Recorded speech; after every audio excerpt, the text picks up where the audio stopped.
अस्सलाम वालेकुम। सिलसिला शुरू किया हुआ है हज़रत इमाम हुसैन का, जिसकी किस्त नंबर 3 आप तक पहुंची। आज इंशाअल्लाह किस्त नंबर 4 का आगाज करेंगे।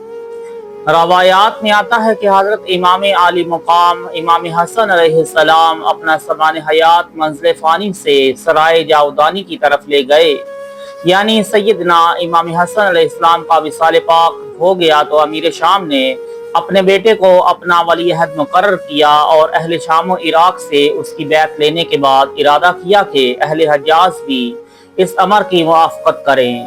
अहले मदीना व मक्का ने इस सिलसिला में तवक्कुफ़ का किया, जिससे अजीब व अजीब वाक़यात ज़हूर में आए, जिसका जिक्र मबसूत किताबों में मौजूद है।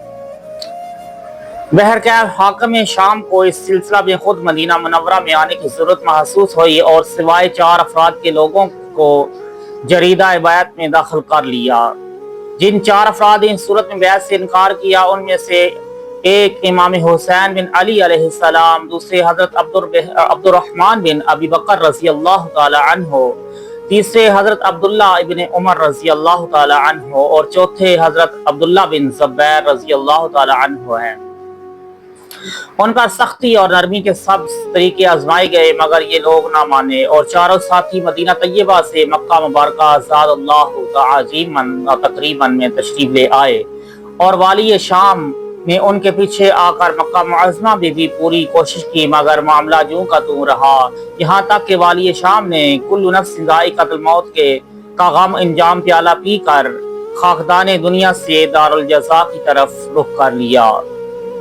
अरकान सल्तनत ने जमा होकर यजीद को तख्त हुकूमत पर बिठाया और उसकी अमारात की खबर शाम इराक के आम ख्वास को पहुंचा दी। इसी इस्लाम में हुकूमत के खैर ख्वाहों और सरकर्दा लोगों ने उसे कहा, अगर तू अपनी हुकूमत को मजबूत करना चाहता है तो हज्जाज के उन 4 अकाबर को, जिन्होंने तेरे बाप की जिंदगी में तेरी बैत से इनकार कर दिया था, बहर सूरत अपनी बैत पर मजबूर कर। अगर वो लोग अनादो जिदाल पर आमादा हों तो उनके साथ मुनासिब का कार्रवाई अमल में लाने की कोशिश करना चाहिए। यजीद ने उनकी बात मान ली और मदीना मुनव्वरा के गवर्नर वलीद बिन अतबा को खत लिखा, खलीफा ने आलम फानी से सराय बाकी की तरफ कूच कर लिया है और मुझे उसने अपनी जिंदगी में ही खलीफा बना दिया था। मैं औलाद अबू तराब पर जुर्रत करने और बूढ़ों और जवानों का खून बहाने से डरता हूँ। तू ये खत मिलते ही इसके मुताबिक अहले मदीना से मेरी बैत ले। इलावा से एक रुका हुसैन इब्ने अली, अब्दुल्ला बिन उमर, अब्दुर्रहमान बिन अबी बकर और अब्दुल्ला बिन ज़ुबैर के मुतल्लक है। इन लोगों को मेरी बैत पर आमादा कर। इस मामला में तसाहुल और कोताही खून रेसी और हंगाइयों का बायस होगा, इसलिए ताखीर की जाए। अगरचे 4 अफराद मेरी बैत से इनकार करें तो उनके सर काट कर शाम की तरफ भेज दे। हजरत वलीद रज़ी अल्लाह ताला अन्हु को जब इस खत के मज़मून पर इत्तला हुई तो उन्होंने इन्ना लिल्लाहि व इन्ना इलैहि राजिऊन पढ़ते हुए कहा, मेरी जनाब फातिमा सलामुल्लाह अलैहा के बेटे से क्या दुश्मनी है। उसने इस फितना के खौफ से घबरा कर जल्दी से मरवान को बुलवाया और तमाम हालात बताकर मशवरा पूछा। मरवान उन दिनों मदीना मुनव्वरा में ही था। उसने मशवरा दिया कि इसी वक्त इन 4 को बुलाकर उनसे यजीद के लिए बैत तलब कर, अगर मान जाएं तो फबिहा, वरना तेज तलवार का हुक्म उन पर नाफिज कर। बिलखुसूस हुसैन इब्न अली और अब्दुल्ला बिन ज़ुबैर के सिलसिला में हरगिज़ तख़ीर न कर और वाली शाम की मौत का राज अफशा होने से पहले इन दोनों से यजीद की बैत लेकर उसकी हुकूमत को मजबूत व मुस्तहकम कर दे। वलीद का पैगाम इमाम के नाम। वलीद ने हजरत इमाम हुसैन और हजरत अब्दुल्ला बिन ज़ुबैर को बुलाने के लिए एक शख्स को रवाना किया। जब वो शख्स मस्जिद नबवी में पहुंचा तो हर 2 हजरात उस वक्त आपस में बातें कर रहे थे। उसने दोनों को मुखातिब करके कहा कि आपको अमीर वलीद ने बुलाया है। उन्होंने कहा कि तू जा, हम तेरे पीछे आते हैं। जब वो शख्स वापस चला गया तो इब्न ज़ुबैर ने इमाम हुसैन अलैहिस्सलाम से पूछा, क्या आप जानते हैं कि वलीद ने हमें क्यों बुलाया है? इमाम अली मुकाम ने फरमाया, मेरे ख्याल में हाकिम शाम की मौत वाक़या हो गई है। मैंने आज रात ख्वाब में देखा कि उसका मिंबर उलट गया है और उसके महल में आग गिर रही है। अब जो हमें बुलाया गया है तो इसका ये मतलब होगा कि वो हमसे यजीद की बैत तलब करें। ابن زبیر نے کہا اگر ان کی یہی روش ہوئی تو آپ کیا کریں گے؟ امام علیہ السلام نے فرمایا میں نے سنا ہے کہ یزید شراب و غنا کا رسیہ ہے اور ہم لوگ بقیہ آل رسول ہیں، ہم ایسے شخص کی اتباع کیسے کر سکتے ہیں؟ یہ دونوں حضرات ابھی یہ بات کر رہے تھے کہ ولید کے ایلچی نے دوبارہ آ کر کہا ولید آپ کا انتظار کر رہا ہے۔ امام علی مقام نے فرمایا یہ سب کیا ہے اور کس بات کی جلدی ہے؟ مجھے بلانے کی ضرورت نہیں، میں خود ہی آ جاؤں گا۔ قاصد نے واپس جا کر ولید کو صورتحال سے آگاہ کیا تو مروان لعین نے کہا اے ولید، حسین بغاوت پر آمادہ ہے، اس لیے وہ تجھ سے نہیں ملے گا۔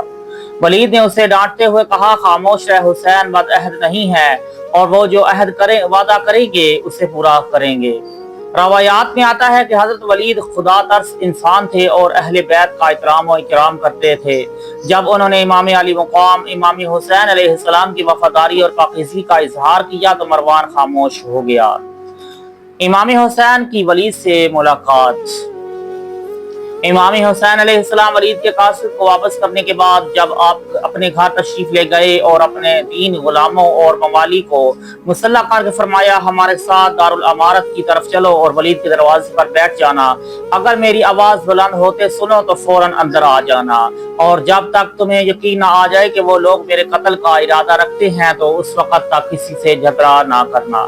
بعد ازاں امام علی مقام سیدنا امام حسین علیہ السلام نے رسول اللہ صلی اللہ علیہ وآلہ وسلم کا عصا مبارک ہاتھ میں لیا اور اپنے موالی کو دوبارہ ہر بات سمجھانے کے بعد ولید کے گھر تشریف لے گئے اور دیکھا کہ ولید مروان کے ساتھ بیٹھا ہوا ہے۔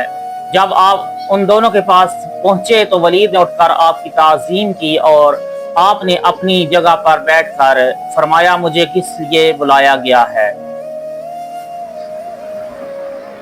انہوں نے باپ کی وفات اور بیٹے کی بیعت کے سلسلہ میں تمام باتیں آپ پر اشکار فرما دی تو آپ نے فرمایا مجھ جیسے شخص کا چھپ کر بیعت کرنا مناسب نہیں، کل اسنجر کا اعلان کر کے سب لوگوں کو جمع کرو، اس وقت جو مناسب ہوگا عمل میں لایا جائے گا۔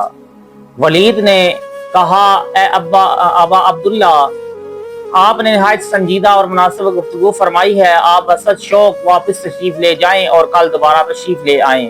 ولید نے بات ختم کی تو مروان نے اسے کہا اے امیر، حسین علیہ السلام کو بھی پکڑ لے، اگر تو نے اسے ایک مرتبہ چھوڑ دیا تو دوسری بار اسے پکڑ لینے پر قادر نہیں ہو سکے گا، اسے پکڑ کر قید کر لیا جائے یہاں تک کہ یہ یزید کی بیعت کرے، اور اگر انکار کرے تو اس کا سر کاٹنے کا حکم دیا جائے۔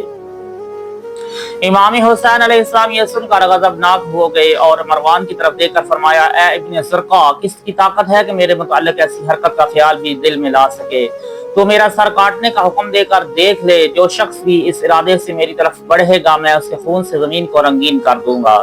پھر آپ نے ولید کو مخاطب کرتے ہوئے فرمایا تو جانتا ہے ہم اہل بیت نبوت اور معدن رسالت ہیں، ہمارا گھر مقام رحمت اور فرشتوں کی آنے کی جگہ ہے، ہم یزید کی بیعت کس طرح کر سکتے ہیں جبکہ وہ شراب پیتا ہے اور مختلف قسم کے فسوق اس سے صادر ہوتے ہیں؟ کل جب انعقاد مجلس ہوگا تو جو کچھ کہنا ہوگا ہم کہیں گے اور سنیں گے اور دیکھیں گے کہ خلافت کا زیادہ مستحق کون ہے۔ جب امام علی مقام امام حسین علیہ السلام کی آواز بلند ہوئی تو دروازے پر بیٹھے ہوئے آپ کے غلام دارالامارت کے اندر آنا چاہتے ہی تھے کہ آپ تیزی کے ساتھ باہر آ گئے اور انہیں اندر جانے سے منع فرما دیا اور اپنے بیت الشرف کو تشریف لے گئے۔ مروان اور ولید کی گفتگو۔ آپ کے جانے کے بعد مروان نے ولید کو کہا اے امیر، تو نے میری بات پر عمل نہیں کیا اور حسین علیہ السلام کو بہار سے نکل جانے دیا، خدا کی قسم اب تیرا دوسرا حکم اس پر کبھی جاری نہیں ہو سکے گا۔ ولید نے کہا افسوس اے مروان، تو مجھے قتل حسین پر اکسا رہا ہے، خدا کی قسم اگر مشرق و مغرب کی دنیا بھی مجھے دے دی جائے تو میں جب بھی انہیں قتل کرنے کی جسارت نہیں کروں گا۔ اے مروان، کل قیامت کے دن قاتلان حسین کا دامن نیکیوں سے خالی ہوگا اور جس شخص کے میزان کے بلڈے میں اس ایسی چیز ہوگی یقیناً قیامت اور قائم کرنے والے اللہ تعالیٰ کی نگاہ رحمت اس پر نہیں پڑے گی، بلکہ وہ شخص عذاب علیم اور عذاب عظیم کا مستحق گردانا جائے گا۔ مروان یہ باتیں سن کر خاموش ہو رہا اور ولید نے ایک شخص کو اپنے زبیر کو بلانے کے لیے بھیج دیا۔